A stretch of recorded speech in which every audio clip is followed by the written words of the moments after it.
नमस्कार। ये मैं आज एक आलेख पढ़ रही हूँ, लघु कथा का समय। ये कमल किशोर गोयनका जी की द्वारा लिखी हुई आलेख की पुस्तक है, जो दिशा प्रकाशन दिल्ली से प्रकाशित हुई है।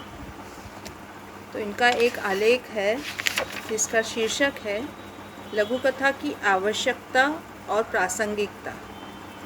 लघु कथा आज हमारे जीवन से इतनी संपृक्त हो गई है कि वह आज की अनिवार्यता बन गई है। हिंदी में ऐसी घटनाएं कम ही हुई हैं जब कोई विधा अपने समय में इतनी महत्वपूर्ण हो गई हो। पिछले कई वर्षों से लघु कथा विधा को जिस प्रकार पत्र पत्रिकाओं में स्थान मिला है, उसके पाठक जितनी तेज़ी से बढ़े हैं, वह इसका प्रमाण है कि आज लोकप्रिय विधा के रूप में वह लोक जीवन में स्वीकृत हो चुकी है। एक समय धर्मयुग में लघु कथाएँ छपती थी, फिर सारिका ने उसके महत्व को समझा और जब से उसके संपादक अवध नारायण मुद्गल हुए हैं, तब से सारिका का कोई अंक होगा जिसमें लघु कथा ना छपी हो।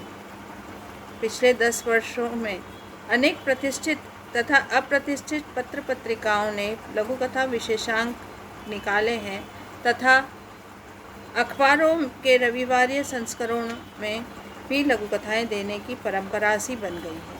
यह प्रवृत्ति अब स्थापित हो चुकी है और इस कारण लघु कथा भी एक सर्वस्वीकृत विधा के रूप में मान्य हो चुकी है। आज के साहित्यिक जीवन में लघु कथा की इस लोकप्रियता के मूल में कई कारण हैं। एक तो यह कि आज पाठक के पास लंबे उपन्यास एवं लंबी कहानियों को पढ़ने का समय एवं धैर्य ही नहीं है, अतः वह लघु कथा कुल की सबसे छोटी विधा लघु कथा को पढ़ना आसान समझता है।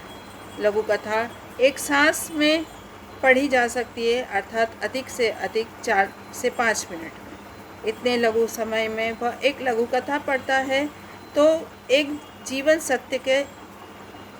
सत्य से साक्षात्कार करता है।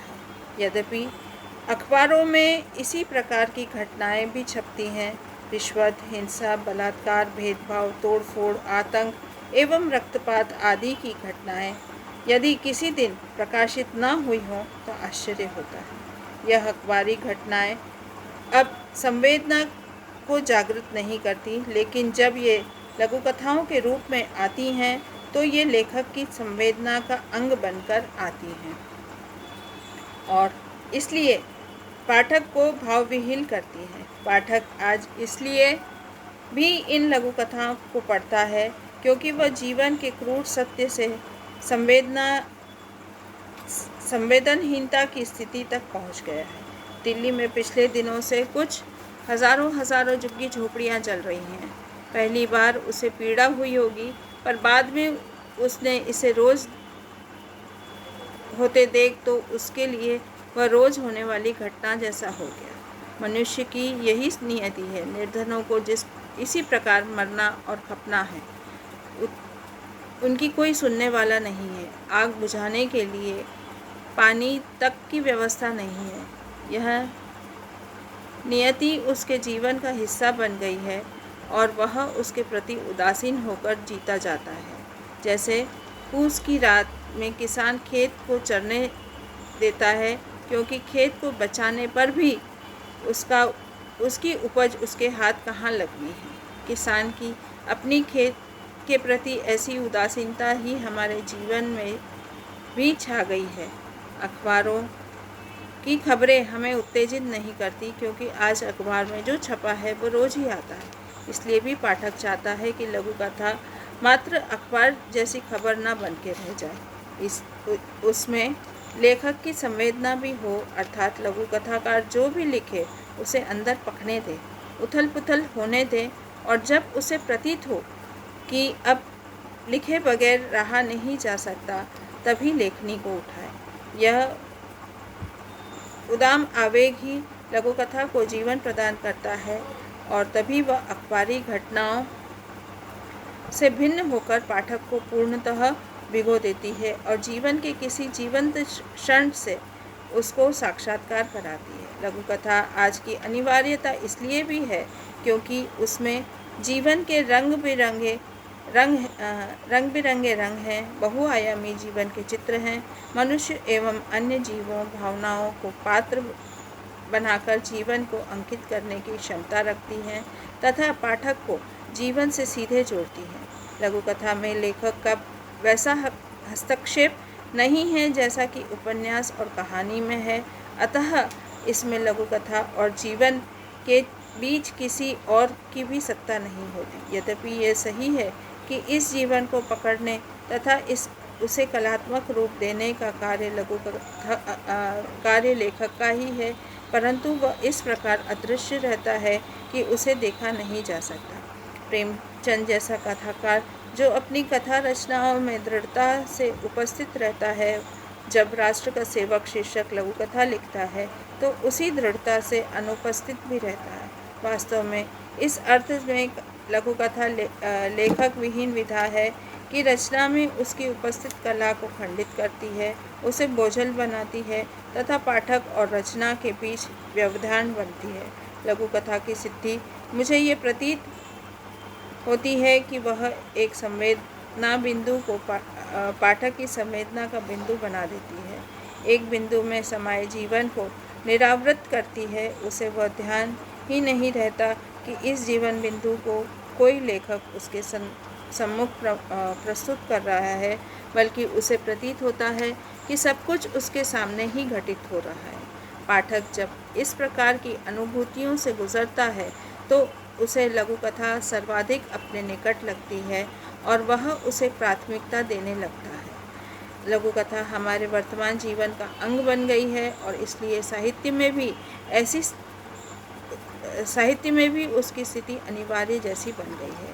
जीवन के छोटे छोटे सत्य अधिक महत्वपूर्ण हैं क्योंकि वे अधिकांश जनता को उद्वेलित किए हुए हैं। जो विधा देश की अधिकांश जनता की धड़कनों, तनावों, द्वंद्वों, संघर्षों, विवशताओं, आकांक्षाओं, सपनों को वाणी दे, उसकी अनिवार्यता को खंडित करने का साहस कौन कर सकता है। इधर लघु कथा की परिभाषा देने के अनेक प्रयत्न हुए हैं। स्थिति यह है कि जितने लघु कथाकार हैं उतनी ही परिभाषाएं हैं।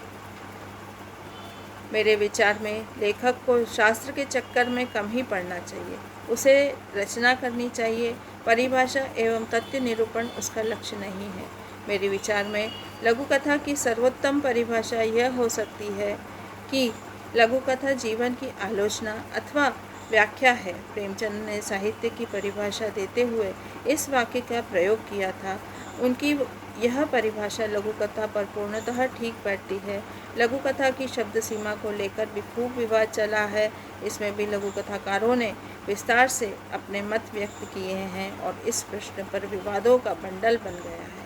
मेरे विचार में लघु कथा की अधिकतम शब्द सीमा तय करते समय यद्यपि साहित्य में पहले से कुछ तय नहीं होता, उसकी कम से कम शब्द सीमा पर भी विचार करना जरूरी है।